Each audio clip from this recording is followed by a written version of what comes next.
نہ میرے پاس کوئی عہدہ ہو, نہ میرے پاس سائنس اور ٹیکنالوجی کی نالج ہو, تو لوگ میری بات سنیں گے؟ نہیں سنیں گے. لیکن میں ایک بڑی تھیوری پیش کرتا ہوں کہ جی کسی بھی چیز میں جتنی زیادہ کثافت ہوتی ہے نا, اس میں گریوٹی یعنی کھینچنے کی طاقت اتنی زیادہ بڑھ جاتی ہے. نیوٹن نے فرمایا تھا, پتہ نہیں کون سے سائنسدان, ہم بھول گئے, نیوٹن کی ہی اس طرح کی چیزیں بول کر گیا وہ. اس میں کشش کیا ہو جاتی ہے؟ زیادہ ہو جاتی ہے. میں نے یہ بات کی, آپ اگنور کریں گے, مولوی تیرا مفتی صاحب تمہاری فیلڈ نہیں ہے, تم کیوں ٹانگ اڑا رہے ہو. لیکن آپ نے جب کتابوں میں دیکھا کہ بڑے بڑے سائنسدان یہ بات کہہ کے گئے ہیں, تو آپ کہو گے ٹھیک ہے مفتی صاحب آپ کی فیلڈ نہیں ہے, لیکن سائنس سے میچ اس کی سائنسدان نفی نہیں کرتے. میں نے کہا بھائی آپ کو جب بخار ہوتا ہے تو آپ پیناڈول کھا لیا کریں. آپ کہیں مفتی صاحب آپ کو کیا پیناڈول کا پتہ, لیکن آپ نے محلے کے ڈاکٹر صاحب سے پوچھا, یوٹیوب پہ سرچ کیا, وہ بھی یہ کہہ رہے ہیں بخار ہو تو کیا کھاؤ بھائی, 2 گولی پیناڈول. آپ کہیں گے مفتی صاحب آپ کی فیلڈ نہیں ہے, لیکن شاید آپ نے ادھر ادھر سے سنا ہوا ہو, تو ڈاکٹر اس کی نفی نہیں کرتے. لیکن بات ایسی کر رہا ہوں, نہ میری فیلڈ ہے, اور بات جو میں کر رہا ہوں وہ بالکل میچ ہی نہیں ہو رہی.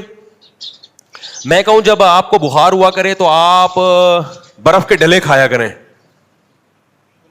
یا املی کا اچار کھایا کریں آپ. اب آپ بولو گے ایک تو میڈیکل سائنس آپ کی فیلڈ نہیں ہے, دوسرا ہم جب ڈاکٹروں سے پوچھتے ہیں بولتے ہیں بھائی کس بیوقوف نے کہہ دیا املی کھانے سے بخار بڑھ تو سکتا ہے, کم نہیں ہو سکتا. تو یہ ڈبل اعتراض ہو جائے گا نا, یعنی آپ میری شخصیت پہ بھی اعتراض کریں گے, بھائی نہ پیسہ ہے, نہ دولت ہے, نہ نالج ہے, نہ پیسہ ہے, نہ عہدہ ہے, نہ نالج, اوپر سے بات بھی ایسی ہو رہی ہے جس کی ڈاکٹر کیا کر رہے ہیں, نفی, کہ یہ ممکن ہی نہیں ہے. تو پیغمبروں پہ 3 اعتراض. نمبر 1 آپ کے پاس نالج بھی کم, نمبر 2 آپ قوم کے سردار بھی نہیں ہیں, نمبر 3 آپ کے پاس پیسہ بھی نہیں ہے, نمبر 4 آپ کی باتیں بھی سائنسدان نہیں مانتے. وہ باتیں کیا ہیں؟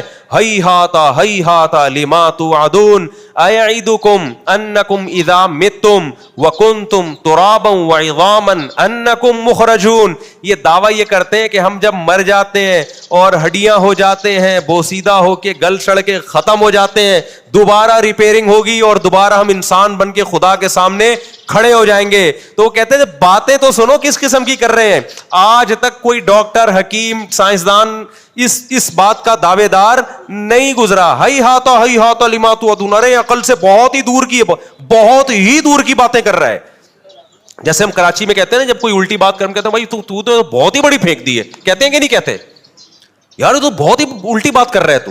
ہیہاتا قرآن کی آیت ہے, ہیہاتا تعجب, بہت عقل سے بعید بھائی, بہت ہی دور. یہ تو بالکل سائنس اور ٹیکنالوجی کا کوئی دعویٰ اس سے میچ کرتا ہی نہیں ہے. آج تک کسی سائنسدان نے ہلکا سا بھی اشارہ نہیں کیا. کوئی نیوٹن کہہ کے چلا جاتا ہے کہ ہم جب مر جاتے ہیں امکان ہے کہ دوبارہ زندہ ہو جائیں گے. ہوں گے نہیں ہوں گے ایک الگ بات ہے, لیکن پاسبل ہے. نیوٹن نے کہا امپاسبل, آئنسٹائن نے کہا امپاسبل. آج کے جتنے سائنٹسٹ ہیں کیا کہتے ہیں؟ امپاسبل. سمجھتا نہیں ہے نا بھائی, جب نہیں پڑھو گے رات کو تو نہیں سمجھو گے بات کو. تو ایک تو پیغمبروں کی پوزیشن, دوسری کیا کہ ان کے دعوے بھی کیا ہیں, فریحوا بما عندهم من العلم, جو نالج تھی نا ان کے پاس, انہوں نے پوچھا ہوگا جی اپنے زمانے کے حکیموں کو بلایا ہوگا, سائنسدانوں کو بلایا ہوگا, جی یہ صالح علیہ السلام نے یہ دعویٰ کیا کہ ہم جب مر کے مٹی ہو کے ختم ہو جاتے ہیں تو ایک دن دوبارہ زندہ ہو کے کھڑے ہو جائیں گے, آپ کی نالج کیا کہتی ہے؟ وہ کہے گا بھائی میں نے لیب میں جتنے بھی تجربے کیے ہیں اب تک اس تجربوں کے نتیجے میں 2-4 حکیم مرے تو ہیں, زندہ اب تک کچھ حکیم تجربوں سے مرے ہیں. پتہ ہے آپ کو, جڑی بوٹیاں کھائیں کہ دیکھو اس سے کیا ہوتا ہے, تو بتا ہی نہیں سکے کہ کیا ہوتا ہے.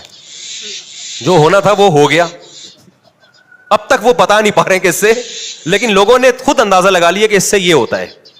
جیسے ایک میاں بیوی تھے نا, تو بچے نے پوچھا امی پھڈا کیسے ہوتا ہے. امی نے کہا کہ دیکھو بیٹا فرض کرو کہ پاکستان انڈیا پہ حملہ کرے, تو ابا نے کہا فرض کچھ اور کر لو, انڈیا کو پاکستان سے کیوں لڑوا رہی ہو, اپنے ملک کے حالات تو دیکھ لو. اس نے کہا میں کون سا حقیقت میں لڑوا رہی ہوں, میں تو فرض کر رہی ہوں نا. تو اس نے کہا اچھا بھی تو فرض کیا جا سکتا ہے, افغانستان کو لڑا دو امریکہ سے, کچھ اور فرض کر لو. تو کہہ رہی ایک تو آپ کو نا میری ہر بات پہ کیڑے نکالنے کا شوق ہے. وہ کہہ رہے میں کیڑے نہیں نکال رہا, میں تمہاری اصلاح کر رہا ہوں. نہیں اصلاح نہیں کر رہے آپ, کیڑے نکال رہے ہیں, اور لڑ پڑے. بچے نے کہا ابا بتانے کی ضرورت نہیں ہے, مجھے پتا چل گیا کہ لڑائی کیسے ہوتی ہے.